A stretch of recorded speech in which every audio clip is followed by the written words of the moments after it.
195 years old, and I don't know how much longer I've got to talk to you. So you better listen to me. And if there's any cowards among you, you can leave now, because I'm not putting up with it, and we might be getting arrested. For those of you who don't know me, I'm Mary Harris Jones. Oh, I've been called a lot of other names. Inmate Jones, Bolshevik, socialist, most dangerous woman in America, walking wrath of God, and Mother Jones. Well, if a mother hen protecting her chicks is dangerous, somebody had to be brave enough to stand up and do it. And you're a brave bunch to be seen here with me tonight. I'm not a humanitarian. I'm a hellraiser, and I'm here to give you hell. Woo! This same pattern is going on, and it's been going on again and again, and I'm here to educate, agitate, and organize you. First off, I'm here to tell you, wages don't keep pace with rising prices, and you know that. If you go to work and you work a 40-hour week, you can't support your family on that. You're not making enough money. And then next, because of that, the protesters are going to come out and start protesting. And that's what we're doing.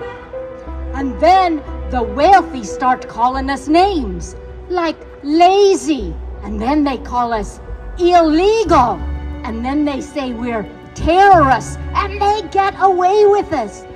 Rockefeller, Carnegie, and Roosevelt, they all did the same thing.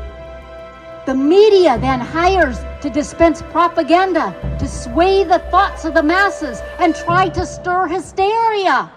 And they get away with those lies. And watch out, now that the weather's getting warmer, it's going to get more and more dangerous. And they're going to tell more and more lies about the protesters. And the police are going to be called. Well, they've not got far to go here, right across the street. They're going to get called because they are going to be called to be protecting the fearful businesses. The business people are afraid of us.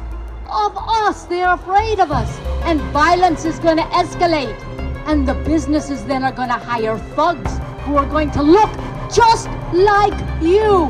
They're fellas that are just trying to make a living, and so they're out to get some more money, and the easy way to do it is to be hired by the businesses. Well, they did that in Ludlow. And then, when that doesn't stop the protesters, the federal government's going to intervene for capital against labor. They did that in West Virginia.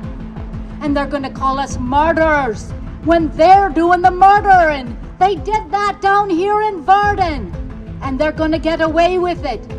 The police, militia, and military is going to show up and haul us off to jail, abusing us and taking away our rights.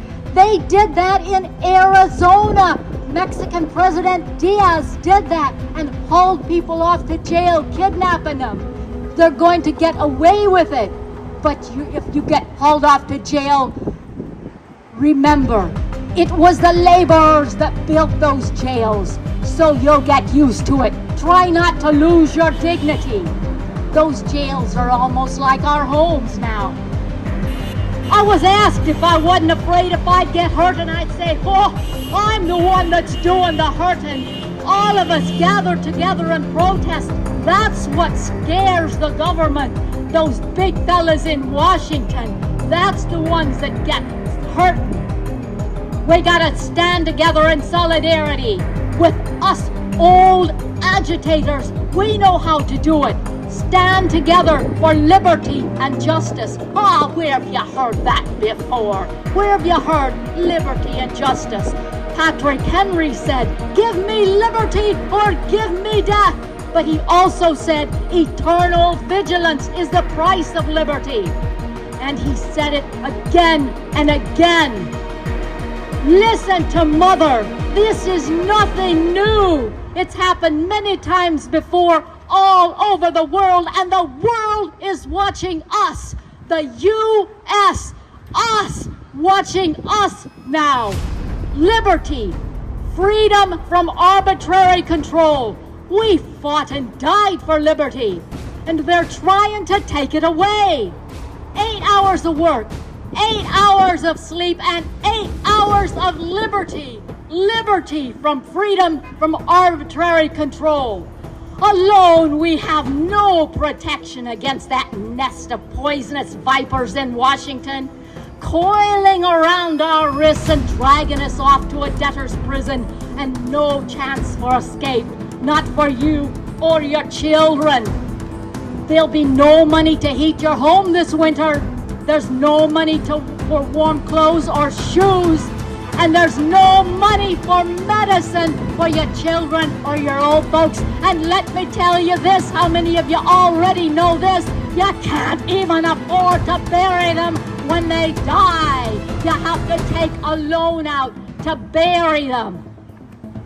Why is that?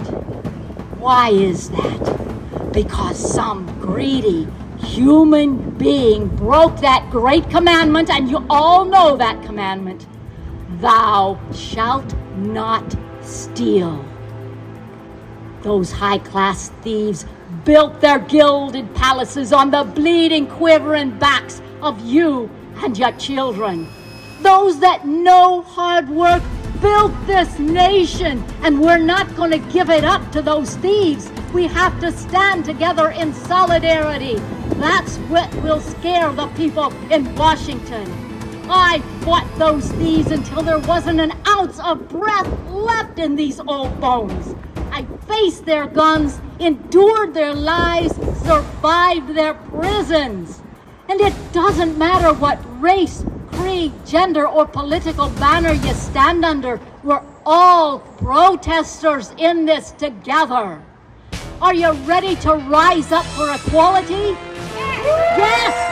Are you ready to rise up for justice? Yes! Are you ready to rise up? Then rise up, dry bones. Rise up and show the world what these protesters can do. If I never reach heaven, at least I raise a little hell. Pray for the dead, but fight like hell for the living.